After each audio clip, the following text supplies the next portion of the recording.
Hello बच्चों, good morning. Good morning. स्वागत है आपका हमारे यूट्यूब चैनल आरजेएसएल 360 पर। देखिए, जैसा आपको पता है हमारी प्रश्नावली एक कॉन्टेक्ट चल रही है और तीसरा सवाल चल रहा है। ठीक है, तीसरा करते हैं हम। ठीक है, चलिए भाई, पहली संख्या कौन सी हमारी? 8। 8 के गुणनखंड करेंगे अपन। 2 का देंगे 4, 2 का 2, 1। 8 के कितने हैं मेरे पास? 2 गुणा 2 गुणा 2। ठीक है, अगली संख्या कौन सी है मेरी? 9। 9 में कितने का देंगे अपन? 3 का। 3 तिया 9, 3 एकम 3, 9। 3 गुणा 3। ठीक है, अगला करेंगे 25 का। अगला 25 का करेंगे अपन। 5 5 दिख गया तो किसका देंगे? 5 का। पचम 25 5 एकम 5 गुणा 5 गुणा 5। अब भाई मुझे लेगा एचसीएम। एचसीएम बड़े गजब की बात है, सुनो भाई। मैंने बताया था इसमें कुछ कॉमन आ रहा है क्या? अगर कॉमन नहीं आ रहा तो एचसीएफ कितना होगा? 1। जब कुछ भी कॉमन नहीं आए तो एचसीएफ पे कहाँ? चुपचाप आ जाओ। हाँ भाई, अब क्या निकालेंगे अपन? एलसीएम। ठीक है, देखिए एलसीएम के लिए एक साथ अपनी तीनों संख्याएं 8 9 25।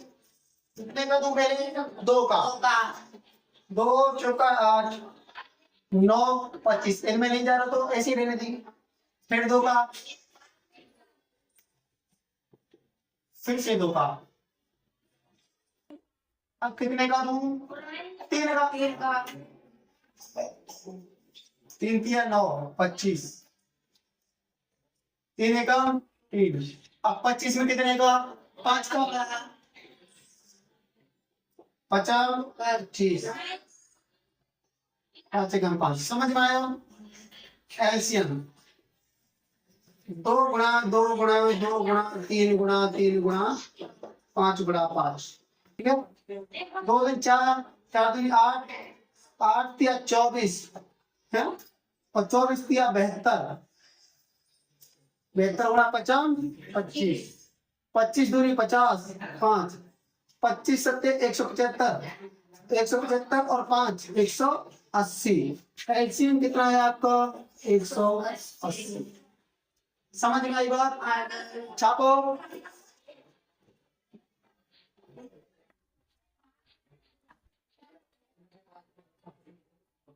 देखिए भाई, हमारा अगला सवाल है, चौथा सवाल। इसमें एचसीएफ दिया है आपको 306 और 657। ये क्या है भाई? ये एचसीएफ नहीं है, ये तो संख्याएं हैं। 306 और 657 जिसका एचसीएफ हमको 9 दिया है, ये क्या है? हमारी संख्याएं हैं। उन्हीं संख्याओं का मुझे क्या ज्ञात करना है? एलसीएम। कभी तुम्हें ऐसा लग रहा हो कि ये एचसीएफ है, ऐसा लग रहा है कि ये एचसीएफ नहीं, ये वो संख्याएं हैं और इनका एचसीएफ कितना है? 9। एचसीएफ मुझे दिया है, क्या ज्ञात करना है मुझे? एलसीएम। याद करो, मैंने जांच के लिए एक सूत्र लगाया था, दो संख्याओं का गुणनफल बराबर एचसीएफ गुणा एलसीएम दिखाया था। चूंकि पहली संख्या गुणा दूसरी संख्या बराबर एचसीएफ गुणा एलसीएम दिखाया था। दो संख्या कौन कौन सी है? 306 और 600। 306 गुणा 657, दोनों संख्या लिख ली मैंने। एचसीएफ कितना दिया मुझे? 9। और एलसीएम मुझे ज्ञात करना। ये 9 किधर जाएगा? पक्षांतर करो तो नीचे। 306 गुणा 600, सॉरी 657 है, 657 बटे 9 एलसीएम। अब 9 का भाग दे रहा हूं मैं इसमें, कोई सम दे दो तुम्हारी मर्जी। ठीक है, 9 चीकी चलो 9 7 63, 2 बचे ना, 63 आया। 9 तिया 27। 306 गुणा 73 बराबर एलसीएम। करते हैं गुणा। तीन 18, 1 हासिल, 0 तो 1, 3 तिया 9, 7 42 और 7 तिया 21। 8 3 3 2 2। ये है 22,338। एलसीएम कितना आया मेरे पास? 22,338। समझ में आई बात? 22,338 एलसीएम। छापो भाई, छापो।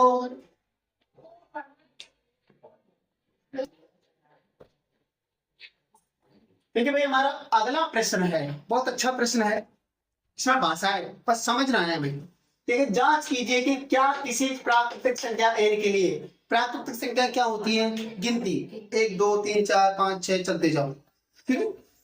उसके लिए संख्या 6 की घात n अंक 0 पर समाप्त हो सकती है क्या, हो सकती है या फिर नहीं। वैसे तो हम इसका सीधा देख के भी जवाब दे सकते हैं, ये नहीं होगी समाप्त, ठीक है, लेकिन हमें करना है। देखो बोलो, संख्या संख्या कौन सी हमारी 6 की घात, संख्या का n में n एक प्राकृतिक संख्या है, प्राकृत संख्या है, क्या करें n, n एक नहीं, n कोई प्राकृतिक संख्या है जहां n के मान क्या होंगे, n बराबर 0, sorry 0 1 2 3 dot dot dot dot, कुछ भी हो सकता है, यहाँ तक कोई दिक्कत। मैं पहले n का मान 1 रख के देखता हूँ, ठीक है। n का मान कितना, n बराबर 1 रखा हूँ, 6 की घात 1 बराबर कितना होता है 6, कोई दिक्कत। n बराबर 2 रखा मैंने, तो 6 की घात 2 कितना आता है, 6 छंगा 36, n बराबर 3 रखा, 6 की घात 3 6 छंगा 36, 36 या 216, ये आया है, ऐसे ये आया। अब मैं देखता हूं कि ये चलते जाओ तुम्हें एक चीज दिखाई पड़ रही है, लास्ट में 6 आ रहा है, लास्ट में 6 आ रहा है, लास्ट में 6 आ रहा है, जबकि ये कहना चाहता है कि क्या इसमें लास्ट में कभी 0 आएगा, इसमें 0 नहीं आएगा। इसका कारण क्या है, देखो कारण क्या है, चूंकि देखो कोई भी संख्या अगर 0 पर समाप्त होती है तो उसके लिए जरूरी है उसकी जो गुणनखंड होते हैं ना, गुणनखंड, जैसे 6 का गुणनखंड कितना आएगा 2 गुणा 3, ठीक है। इस 36 का गुणनखंड कितना आएगा, ये डबल होते जाएंगे, 2 2 के 2 आ जाएंगे और 3 3 के 2 आ जाएंगे, ऐसे ही बढ़ते जाएंगे। 216 में 2 2 के 3 आ जाएंगे और 3 3 के 3 आ जाएंगे, समझे, इसी प्रकार बढ़ता जाएगा, है ना। तो इसमें 2 तो आ रहा है, अरे देखो किसी संख्या के 0 पर समाप्त होने के लिए 2 संख्याओं को हमें जरूरी है गुणनखंड में, एक तो 2 का अंक और एक 5 का अंक। यहाँ देखो, यहाँ 2 का अंक तो आ रहा है, 5 नहीं आ रहा है, क्योंकि किसी भी संख्या के अंक 0 पर समाप्त होने के लिए उसके अभाज्य गुणनखंड के गुणनफल में 2 तथा 5 का होना अनिवार्य है। यहाँ 2 तो आता है लेकिन 5 नहीं, अतः यह संख्या अंक 0 पर समाप्त नहीं होगी, क्योंकि किसी भी संख्या के अंक 0 पर समाप्त होने के लिए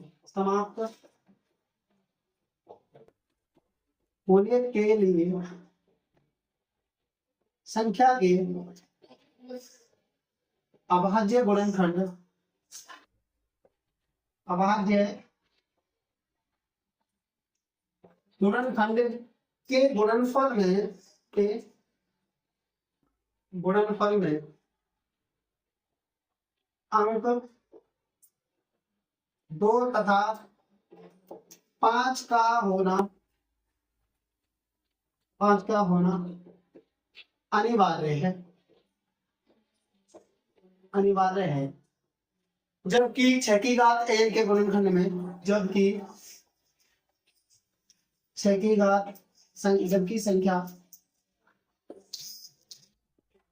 6 की घात n के गुणनखंड में, लिखते जाओ उसको, गुणनखंड ठीक है, गुणनखंड के गुणनफल में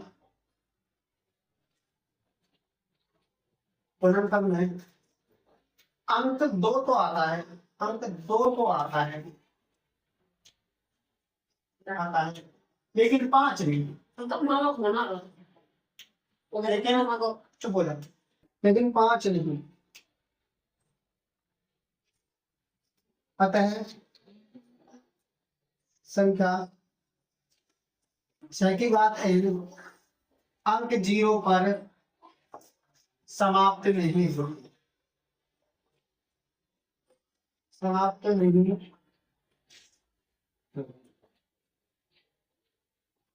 अंक 0 पर समाप्त नहीं होगी।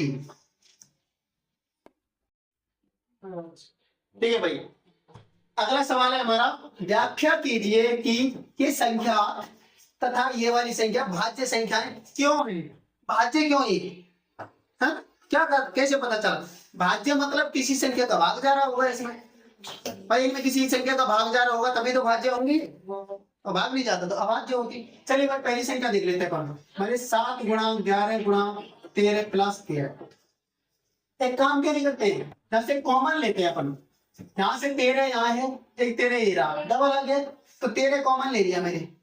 क्या बचा होगा यहाँ? 7 गुणा 11 गुणा 13 की जगह पे 1, 13 की जगह पे 1।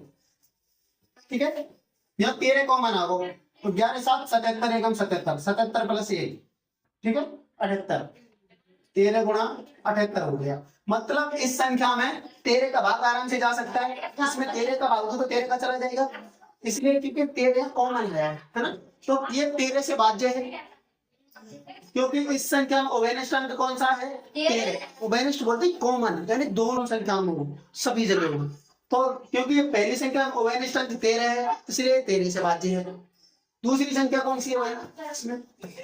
7 गुणा 6 गुणा 5। कौन सा है भाई? पता चल गया तुमको अभी से प्लस 5। यहाँ कॉमन कौन आ रहा है? 5। 7 गुणा 6, 5 की जगह में 1, 4 गुणा 3 गुणा 2 गुणा 1 प्लस ये 5 की जगह पे। यहाँ पे उभयनिष्ठ अंक 5 है मेरा, इसको मतलब यहाँ तक ठीक है, यहाँ तक भी मतलब मैंने यहाँ तक रहने दो चलेगा। देखो संख्या, पहली संख्या में उभयनिष्ठ अंक 13 है तथा दूसरी संख्या में उभयनिष्ठ अंक 5 है। अतः ये दोनों संख्याएं क्रम से 13 तथा 5 से विभाजित हैं। पर ये इसमें 13 का भाग जाएगा क्योंकि 13 को मैंने, इसमें किसका जाएगा? 5 का। अतः दोनों संख्याएं चूंकि लिखो, चूंकि दोनों संख्याओं में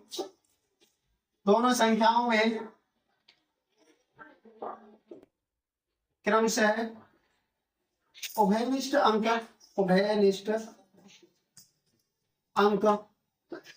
13 तथा 5 है। 13 तथा 5 है, एक में 13 दूसरी 5 है, तो ये दोनों संख्याएं क्रम से 13 व 5 से विभाजित होंगी। ये दोनों संख्याएं क्रमशः 13 तथा 5 से विभाजित होंगी। समझ में आ गया?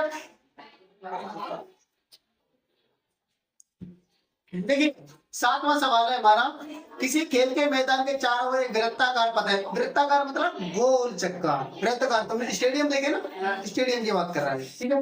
इस मैदान का एक चक्कर लगाने में सोनिया को 18 मिनट लगते हैं। ठीक है भाई, क्या दे रखा है? एक वृत्ताकार मैदान का चक्कर लगाने में सोनिया को लगा समय।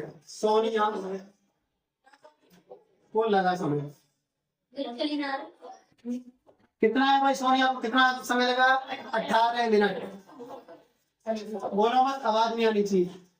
सोनिया को 18 मिनट लगते हैं और रवि को एक चक्कर लगाने में 12 मिनट लगते हैं।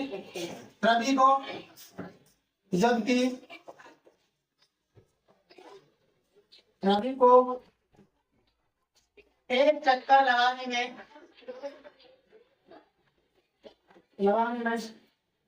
12 मिनट लगते हैं। लगाने में लगा समय, इसको लगे भाई 12 मिनट। तो ये कह रहा है भाई कि कितने समय बाद ये अपने एक उसी स्थान पर मिलेंगे। कितने समय बाद? इसका भाई जब ऐसे प्रश्नों में तुम्हें लास्ट निकालना है। तो जब 2 व्यक्ति घूमे या 3 व्यक्ति घूमे तो फिर एक साथ कब मिलेंगे? घंटियों वाला आता है, एक साथ घंटियों का बचेगा वाला। इसमें तुम्हें क्या निकालना है? LCM। एलसीएम निकालना, ठीक है। देखो भाई कितना 18 और 12 का एलसीएम निकाल दें। 2 9 6 2 9 3 3 1 3 कम एलसीएम कितना आएगा इनका 2 गुणा 2 गुणा 3 गुणा 3 2 दूनी 4 3 3 9 9 14 37 एलसीएम कितना आया 36 आते हैं 36 मिनट बाद वे दोनों पर एक साथ मिलेंगे। आते हैं 36 मिनट बाद वे पर उसी स्थान पर मिलेंगे। कोई दिक्कत नहीं सवाल में? नहीं कोई दिक्कत नहीं है, एलसीएम निकालना है। छापो भाई प्रश्नावली 1.1 खत्म।